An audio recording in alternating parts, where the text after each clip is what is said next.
So we're going to look at the Opsomming, the summary of November 2024. This, I must be honest, it was a pretty easy summary, I think, compared to other papers. I'm not saying it's easy, I'm just saying it's easy compared to other past papers.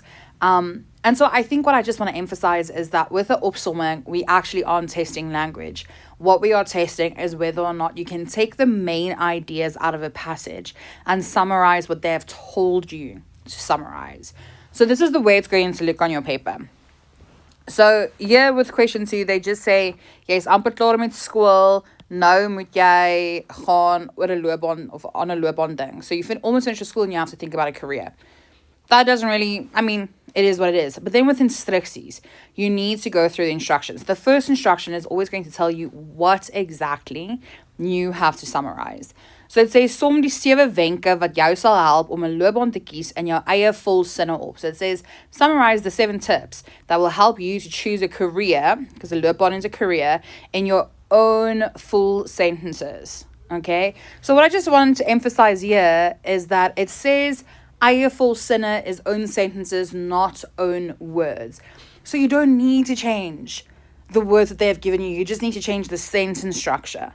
Okay, because I know a lot of times, especially if you don't understand Afrikaans that well, if you try and use your own words the whole time, you change the really important parts of the sentence or the words and it doesn't make sense anymore and then you can't get a mark. So then it just says, som die 7 of skryf die wenke puntsgewys neer, but then number 3, it says nommer die wenke van 1 tot 7. You have to number it from 1 to 7, so it's 7 that you are looking for.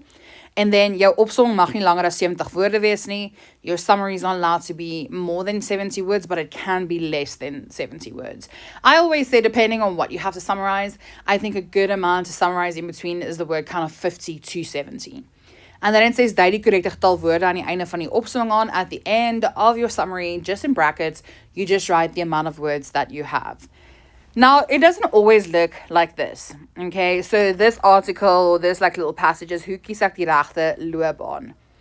Sometimes they immediately start with the tips. In this case, within that first paragraph, it just says, een van die belangrikste besluite wat jy vir jou lewe na skool moet neem, is watter loopbaan jy gaan volg. So one of the most important decisions you have to make about your life after school is what career you are going to follow.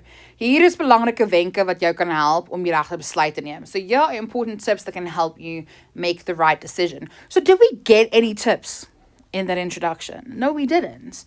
We did not get one tip in that introduction. So that just tells us that this is an intro, so we're not going to get anything out of that. And then we have the 3 other paragraphs, and it's within these paragraphs that we are going to find the 7 tips. Now, this passage specifically, there was only 7. In other past papers, they've sometimes given you passages that have like 8 tips and stuff like that. As long as you just have 7 of the 8, like they don't mind. It kind of makes the 1 tip interchangeable. You don't have to obviously have all 8. We only ask you for 7. So this is the memo, okay, that the teachers will get. This is how they are supposed to mark it. So it just says how marks are awarded, and the kind of general breakdown that I have is down here, where if you have, F stands for feite, which are facts, okay? So if you have 6 to 7 facts right and you use like your own sentences, you get 3 marks for the tol. So it has nothing to do with language errors and stuff like that. It is if you have 6 to the 7 right, you get the 3 for tol. If you have 4 to 5 facts right, you get 2 for tol. And if you have 1 to 3 facts right, you get 1 for tol. Obviously, if you have 0 facts right, you're going to get 0 for tol. Then this part is just talking about what happens if you quote directly. Now, my advice when it comes to quote directly, because it says your own sentences, it's not too difficult to change, okay? I still think you should try and write your own sentences, not own words, own sentences. But if you are too scared about it, you just want to quote directly, this is the way it kind of works when you quote directly, okay? If you quoted, so aanhaling is a quote. If you quoted 6 to 7 things directly, you're going to get 0 for the language. But I mean, that's still 6 or 7 out of 10. That's not bad, right? If you quoted 4 to 5 of these tips, you get 1 for language. If you quoted 2 to 3, you get 2 for tol. And then if you quoted just one thing, you can still get the 3 for tol. What they're just saying over here is that if you just, like you, for some of the reason, maybe you didn't have enough time and you just give one direct quote, you will just get that 1 mark for the quote. You won't get a mark for language. So then we're going to look at the getal woorde, which is the amount of words. Stick to the word count. Don't go over 70. As I said before, I think a good way to summarize this is between 50 and 70 words. What happens if you do go over the word counts? Yeah, they only mark until like word number 75 and then they scratch the rest out. Okay, they scratch the rest out and they don't take it into consideration. Okay, so don't write down everything like the summary as it is and hope you're going to get some marks. You might get 2 or 3 marks and that's it. But it's unnecessary because it's not fun, but it's not too tricky. You can try to get the facts out even if you quote directly. So I just wrote down, because it's not on the memo, as you can see on the left side is the direct quotes and on the right side is the own sentences. Again, they say sinne, they don't say words. And I just wrote the instruction here again. So it says, som die 7 wenke wat jou sal help om 'n loopbaan te kies in jou eie volsinne op. So summarize the 7 tips that will help you to choose a career in your own full sentences. Now, to write things in your own sentences, right? There are 2 kind of formulas that you can follow. The one is to start each sentence with especially if it's about the same thing. So in this case, it says, you are summarizing things that will help you. So you are the common subjects, okay? Start each sentence with the common subjects, okay? So we're just following a normal stompy sentence. Or another one that is very nice is having the common subject, which in this case is jou or jy, and then having moet as your verb 1. Because you have moet as your verb 1, you will have a verb 2, because that is changing the sentence structure. It's not a direct quote, and therefore you will get the words. And then the other one that I just forgot to write down is if you also just start with the verb. Because these are tips, you can just start with the verb.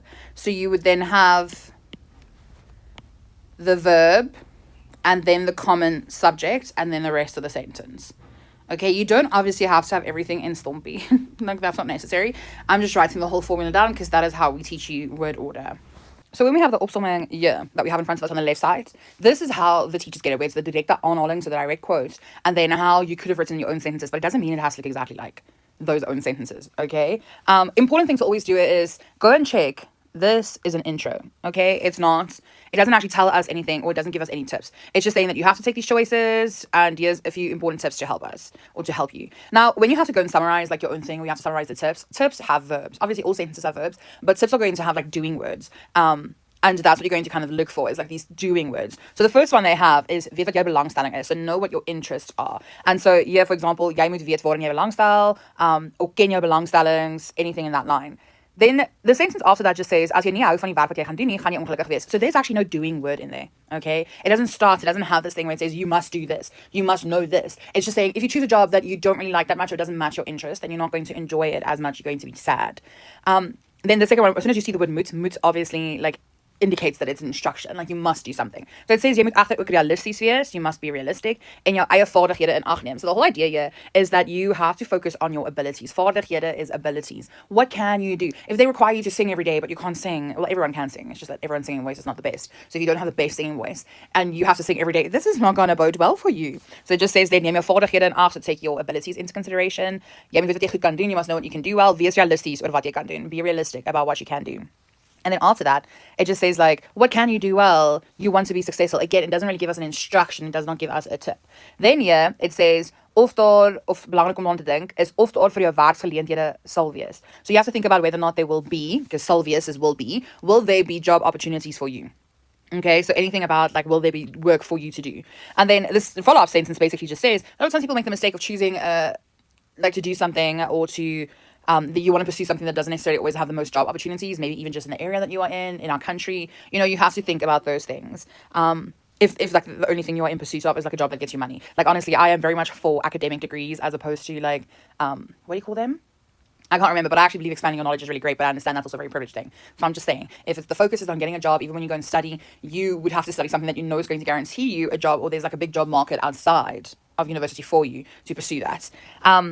And then it just says, moet jy uitvind watter tipe opleiding sal nodig wees. So yes, sorry, I just forgot to highlight it. You have the moet jy uitvind watter tipe opleiding nodig sal wees. So you need to find out what kind of training or education is actually needed for your career choice. Like if you want to become a doctor, you can't just step in after school and become a doctor. Obviously, you have to go and study for it. So it says, vind uit watter tipe opleiding jy gaan nodig hê. Jy moet die opleiding wat jy benodig word in gedagte hou. So these sentences are kind of fancy, but as long as it just gets back to it. You also have to remember, we don't actually take grammar mistakes into consideration in Opsomming, because again, we're focusing on, can you summarize the content that was given to you? We are testing, like, summarizing. We're not testing language. But what I've seen the kids sometimes do is they write down a part, like a direct quote from the passage, which is fine, but then they leave out like the verb. And obviously you can't leave out the verbs. The verbs are the things that make a sentence. A sentence without a verb is not a sentence, and therefore that would be marked wrong. So just be careful for that. Then what they just say in the follow-up is like, do you need a degree or do you need practical training, stuff like that. Then again, we have the moot here. So it says, jy moet weet wat jou persoonlike doel in die lewe is. You have to know what your personal goal is in life. Okay, so ken jou doelwitte in die lewe for number 5. And then the follow-up thing just says like, it's a question. So obviously a question is not going to give you a tip, where it just says like, will your career choice help you to get where you want to be one day? En daarom is het belangrik om ook te kyk na die geld wat jy gaan verdien. So kyk here is like the kind of instruction thing where it says, look at the money you're going to earn. This is also an important thing to consider depending on what you want to do in life one day. If your pursuit is in like of money, then you would have to like know, okay, will I be earning the right amount of money for the lifestyle that I want to live? Okay. Then it just says like there, you're going to work so that you can look after yourself, possibly like your family and stuff like that. And then the next one just gives us a statement that just says, there's a lot of information about career choices or careers like available, again on instruction. So here we have, jy moet egter seker maak of jy die inligting werklik vir jou sê wat jy die dag in die loopbaan gaan doen. So it just gets down to the idea that you have to make sure that the information that they're giving you actually instructs you well on what you are going to do one day. Like if you are doing a degree, it's one of the things that are kind of annoying if it's not like an academic based degree. I'm not saying any degree is not academic. I'm just saying some degrees are focused on expanding your knowledge and not necessarily like in pursuit of a job afterwards. And like one of those like degrees that kind of are like degrees where you are definitely going to go and get a job afterwards. You have to go and find out what kind of jobs am I going to be able to get? Like what's my daily job going to be? Because sometimes it's quite ambiguous and people don't actually know what they're going to do after school with a degree because they're not actually sure. You know, because some degrees are sometimes very open, very wide. You do a lot of different things within one degree and it's a little bit demarcated sometimes. So they just say that maak seker dat jy weet wat jou werk op daglikse basis sal wees. Maak seker dat die inligting oor jou loopbaan jou lei en wat jy gaan doen. So these sentences are quite fancy, but it just says like, make sure that you are being told what you're going to do. So maak seker hierdie inligting sê werklik vir jou wat jy elke dag gaan doen. I just changed the sentence structure. I use all the words that they have given us, basically. I just changed the sentence structure. Some things to remember when it comes to the opsomming is, again, you are using own sentences. And this means even if you just leave, like, one word out or 2 words out, maybe you're going to... Listen, sometimes the, like, kind of adjectives are really important. I remember the one year they gave one that said, like, you have to maybe put in this amount of sugar to make this. And then some kids would just say sugar, but it's like, we need the right amount. So sometimes those adjectives are really important, but some adjectives don't really add to, like, the information. And you can keep those things out. And as soon as you've taken things out of a sentence, it is no longer a direct quote. As I said, please just don't take out the main nouns and the main verb, the main doing word. Then even though it's like with these tips, it wasn't necessary to be in chronological order because like these aren't tips on or like instructions on how to make coffee, and that obviously has to be chronological. You can't tell me to switch on the kettle when I haven't poured water into the kettle yet, you know. But I always think it is very safe to keep it in chronological order because you never, like, even the people who go and mark, each year it's a surprise about exactly, like, you know, now we're going to be strict on chronological order. The previous year we weren't that strict on chronological order. So I think just keep it chronological. I also think it's safer to then ensure that you don't leave anything out.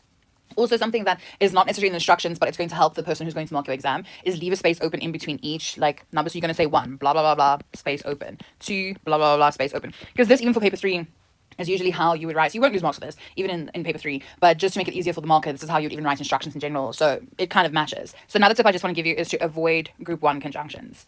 The reason, specifically, you'll even see in the own sentences, they use a lot of group 3 conjunctions like that. But the difference between group 1 and group 3 conjunctions is group 3 conjunctions are cause and effect. This happened for that to happen. You know, so it's a lot of times those 2 sentences kind of, it describes one thing, where with group 1 conjunctions, it's usually it could be 2 completely separate things that is being explained. Like I can tell you that I went to the shops and I drove in a car. You know, those 2 things have nothing to do with each other. So avoid group 1 conjunctions. So that is meow, and it's maar, en, of, and want. Okay, so avoid those. If you want to use want, rather use omdat. Because, you know, omdat, it also means because, but it's cause and effect. This is a group 3 conjunction. So those are the general tips. Hope this helped you a little bit. I'm going to be doing the language video, but I'm going to be splitting the language section up into question 3 and 4, and then question 5, because question 5 is just language, so we can also go through, like, the language-based rules. But question 3 and 4 of this past paper was mainly, like, adverb techniques and cartoon techniques. 2 rules.